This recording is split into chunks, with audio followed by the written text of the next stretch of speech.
I show you this chart. People ask us, is there a relationship between corruption and economic development or not?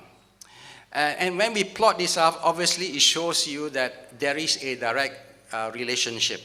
You know, as you can see, even the index is quite accurate. The higher standard of living you have, the lower level of corruption you have. And this is not by accident. This is not by accident. So for the case of Malaysia, we are trying to go from a middle income trap to a higher income trap. And we cannot, not higher income trap, to a higher income, middle income trap to a higher income. You remember 15 years ago, or even 20 years ago, Philippines was the darling for investment. You were probably the most developed nation in Southeast Asia, you know? Okay, I know that because I spent a lot of time learning from you, from the Philippines, you know. Of course, now I don't go there to learn from you anymore. But actually, we were the tigers, all right? We thought Asian tigers. We were equivalent to Singapore. Our dollar were equivalent to Singapore. We were equivalent to South Korea. We were equivalent to Taiwan, you know. We were at that level. But because of the way we manage our economy, we continue to remain where we are. Today, Singapore's per capita is almost 4 or 5 times our per capita. So we lost a lot of value, but there is a correlation. And if you were to take the Arab Springs nation, they would be on the lower end, Syria, Libya, and even Syria. Now, one of the reasons why there's such an uprising there is, if you look at those countries, there is an oppressive regime, and there is corruption, and what trigger is there is high unemployment and a complete collapse of the economic development of the state. And when people have high unemployment and you couldn't have a job and you couldn't find anything to eat, and when you want to try earn decent living, and you end up having to pay a police or a town council or politicians, then I think people lost hope in that nation. And that guy burned himself, right? You see? So that triggers it. And so economic development, political development, including corruption, has a close correlation. Right? And for Malaysia, I mean, we are fortunate and maybe a bit complacent. We don't have high unemployment. The test will come when we have failure in economic policy and we have high unemployment, then I think the test will come for Malaysia, all right? Okay, so I'm going to take you very quickly so that we have time for question. This is important for me to show you this because so you understand the dimension and the dynamics and the different facet of corruption. As this one TV station says, different angle, a different view, and different something. So they are giving you a different dimension.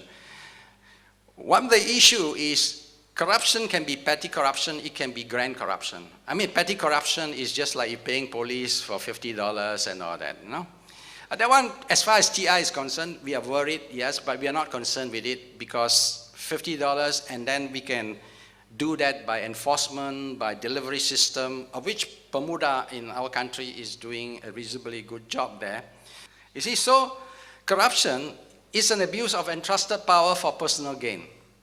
And therefore, when state capture occurs, what it means is that business in collaboration with politicians and sometimes civil servants, if the civil servants bureaucracy is politicized, in collaboration to shape and manipulate laws, policy, regulation, administration process, you know, for their own needs, you see?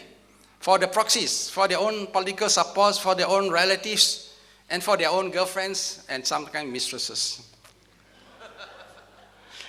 You know, so that is important. And for us in Transparency, we did a study on political financing.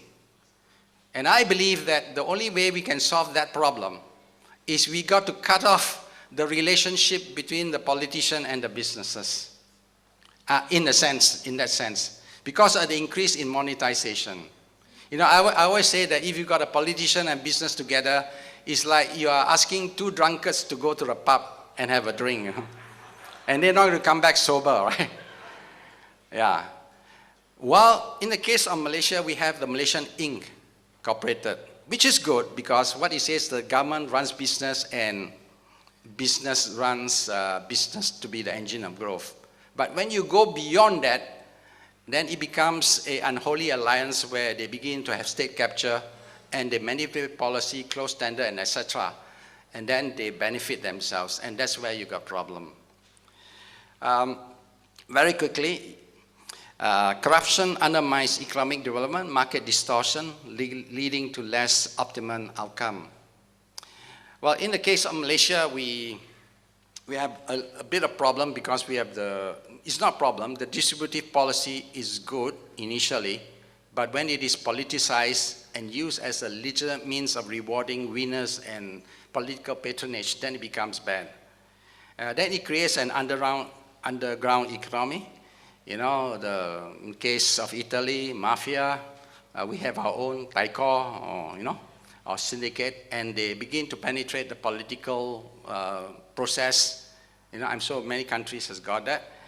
You know, and human trafficking, undermine and destroy institutional capacity, because if you have a corrupt government, they want to make sure that there's no check and balances, so they destroy the judiciary, they destroy the enforcement agency, you know, and destroy other institutions, and increase risk of investment, all right?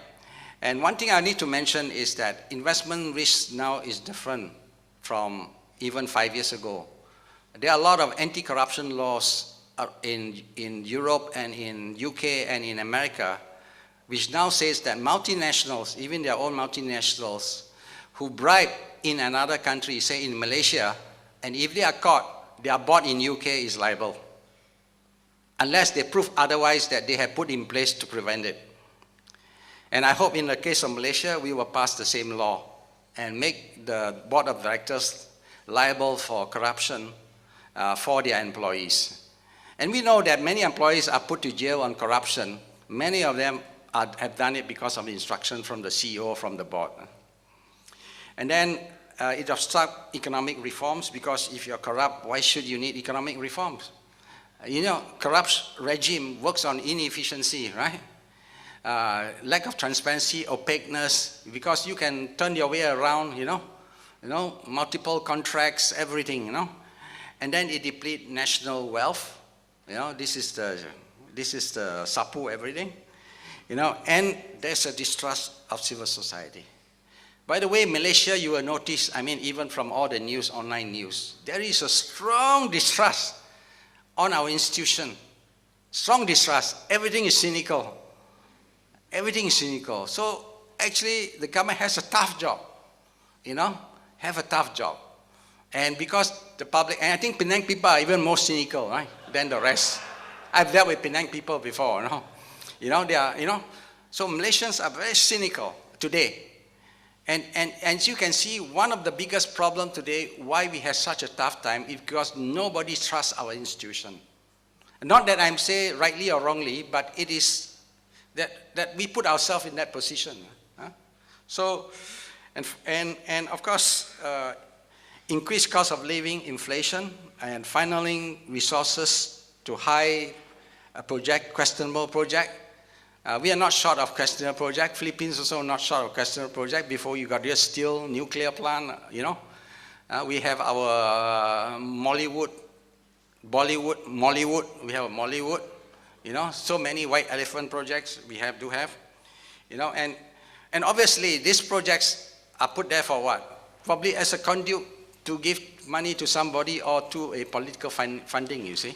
So they need a project to justify, to get the money out of government coffers to the hands of the people, you know. And there's increased flow of funds out of the country. TI sisters organization called GFI does that, you know, and Malaysia is one of the top 10 with a flow of almost 100 billion a year, you know.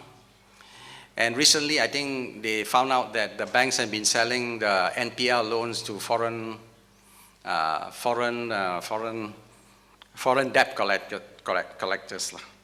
And imbalanced economic development and weak work ethics and professionalism will be lacking. and create apathy.